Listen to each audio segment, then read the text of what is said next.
A Saba ens hem preguntat molts cops, com serà el futur del Nadal? I, sent honestos, podem dir que tenim alguna idea. Tot i que en aquesta ocasió hem volgut afrontar-ho des d'una nova perspectiva. Per això, li hem volgut preguntar a una intel·ligència artificial com s'imagina el Nadal del futur. Ens ha mostrat idees revolucionàries i imatges increïbles. Infinitat de punts de recàrrega elèctrica per encendre l'esperit nadalenc.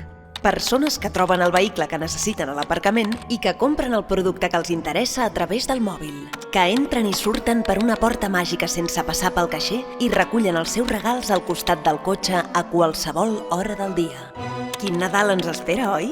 Però el que més ens ha sorprès és que a Saba el futur que molts imaginen ja l'estem construint. Perquè som un hub de serveis de mobilitat sostenible que dia a dia imagina com seran les necessitats de mobilitat de les ciutats i de les properes festes. Perquè l'energia que ens apropa al futur és imaginar una millor mobilitat urbana per a tothom, sostenible i eficient. Saba. Bon Nadal. Bona mobilitat.